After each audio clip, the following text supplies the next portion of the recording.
Now that I'm effectively done with my analyses of Girls and Panzer their film, though if a specific topic worth discussing comes to mind down the line, I will still do it, I felt it was worth taking a bit of time to talk about the movie as a whole. I'm on the record online, and I'm sure I've done it here at one point or another, calling Girls and Panzer their film a perfect movie, which is of course a bold statement to say about anything. But I will forever stand by it being one of the very few perfect movies that I've seen. Apart from that, one of the only other movies that I've seen that I would give that title to might be The Princess Bride, and potentially also Star Trek II: The Wrath of Khan.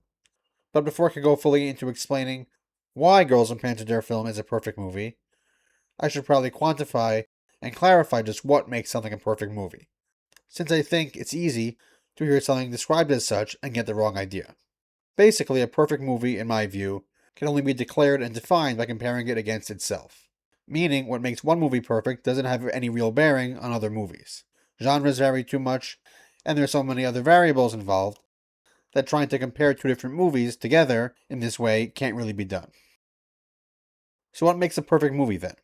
In my view, a perfect movie is one that just knew what it was, what it wanted to do, and nailed it perfectly, where every piece fits properly into the puzzle, without wasting time on anything extraneous. Simple as that. And this even means that a movie can be effectively perfect despite you not liking it, because we all have personal preferences and all that, and different genres and types of stories have different goals they're trying to hit, of course. So, for example, I'm not a big horror movie fan, and therefore I might not enjoy a horror movie that by its own metrics did a perfect job.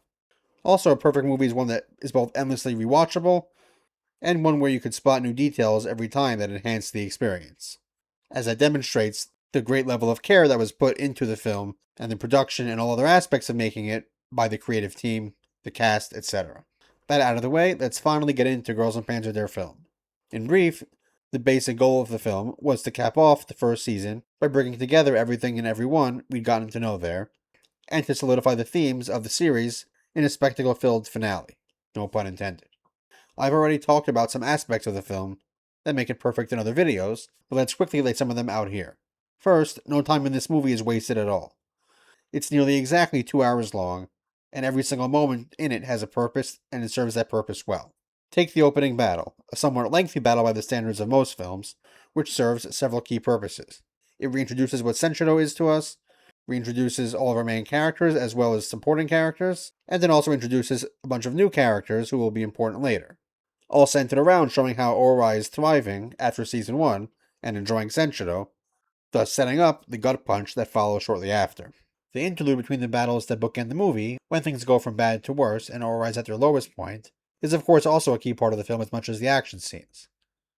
We've never really seen the girls at a moment like this before, apart from a brief scene during the Pravda match, dealing with something heavy outside of a simple Senshido match as it's going on. And it gives us some of the best moments of the series, even as, like during the battles, the tide shifts back and forth. These include the low moment of losing the school ship, followed by the high moment of Kei's big hero moment in the movie as she and her lieutenants rescue Ori's tanks. They all really show a maturity in the face of adversity that we don't often see in other shows with characters of this age, anime or otherwise, as they do their best to keep moving forward. And like I mentioned earlier, not a moment is wasted. Here's where we see Anzu's behind-the-scenes machinations to give Ori a chance. We see that Miho's mom is starting to come around on her, and is even actively advocating on Ori's behalf. And of course we also have the introduction of Miho's rival Alice, centered around Boko as it should be, along with, crucially, the flashback to Miho and Maho as kids, cementing their reforged relationship, and foreshadowing Maho's role in organizing the cavalry on Ori's behalf.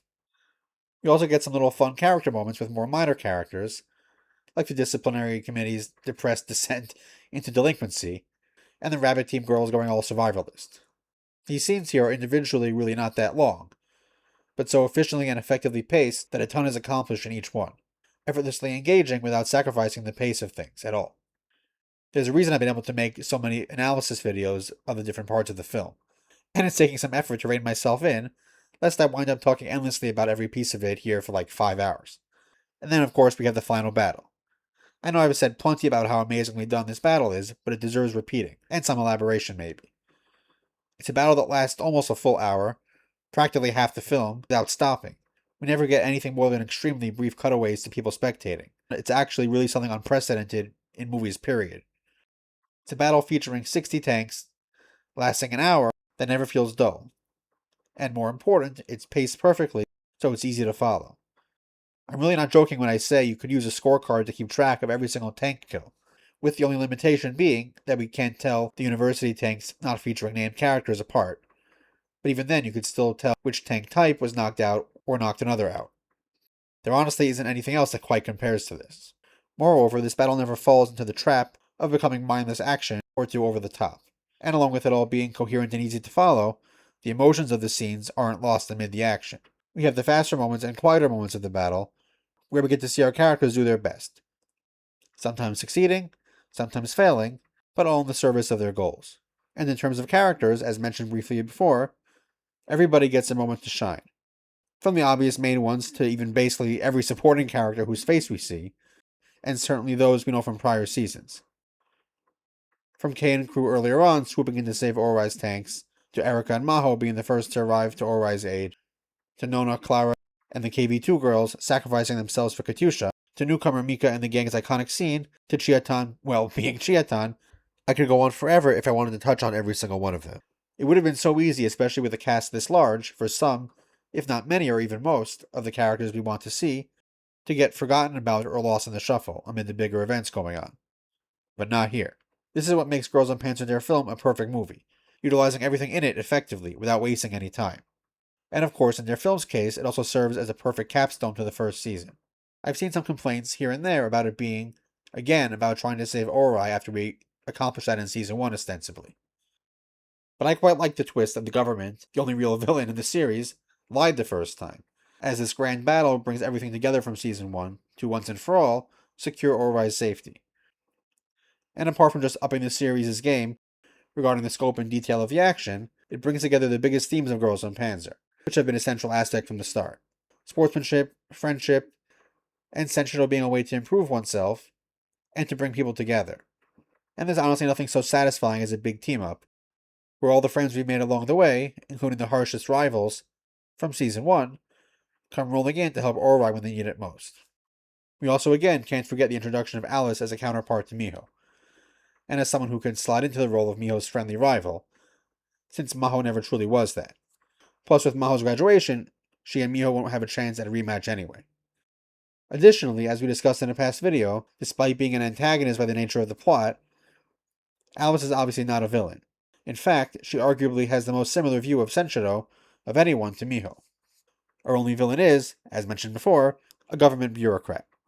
A lesser production may not have bothered to put so much care into such a character, and most certainly wouldn't have had such a tight script that utilizes even the on-its-face silly Boko concept to not just symbolize Orai's fight against seemingly hopeless odds, but also to tie our two opposing commanders together, and sow the seeds for not just a rivalry between them, but a wholesome friendship between the children of two rival Senshiro schools of thought. Here too I could probably ramble on some more, but if I did, I'd basically just wind up talking about every detail in their film I haven't already touched on, and probably wind up repeating myself a bit. As great as Das finale has been so far, and as great as the final two parts are shaping up to be, I still don't think their film will ever fully be surpassed, especially not as a single contained thing. It's still got the biggest, most complex battle in the franchise, still looks great over a decade later, and perfectly rides the line between entertainment and realism with, barring some last-minute surprise in Das finale, the highest stakes in the franchise. All while finding a way to be eminently followable and utilizing its characters well, both in the battle scenes and in the quieter moments. Plenty of anime franchises get films that act as a sort of sequel to either a single season or as a capstone of a long-running show. But in my humble opinion, none manage to do as good a job at capturing what makes the overall show or franchise great, while also upping the ante in a way that feels completely in line with what came before it, and furthering the story even while sowing more seeds for the future, as their film did. By now, in part thanks to my videos I've made, I think it's the single movie that I've watched in its entirety the most, and nearly every time, I pick up on some other little detail that I hadn't noticed before. And as a writer myself, it's something I've tried to internalize. You won't find many films with a tighter script that manage to do so much in just 2 hours, while never feeling crowded or rushed. I may not be writing scripts or drawing storyboards for anime films, maybe one day, God willing, but I do plenty of writing, including manga scripts. Yes, I know we're running very late, but my manga's first volume will be completed in the not-too-distant future. and their film is something that I will be looking to in order to get a better handle on pacing my scripts, since it's honestly the hardest part of writing manga scripts or comics in general, and the best way to improve is to learn from a masterwork in a similar genre. So what do you all think? Does Girls and Panzer their film make your list of perfect movies? Are there any other films, anime or otherwise, that you think deserve to be included in this auspicious category of perfection? Let me know in the comments below. If you enjoyed this video and like to support me in what I do here, my books and light novels are all available on Amazon. And you can get early access to videos, sneak peeks, and updates on my upcoming manga and other projects by subscribing over on Patreon.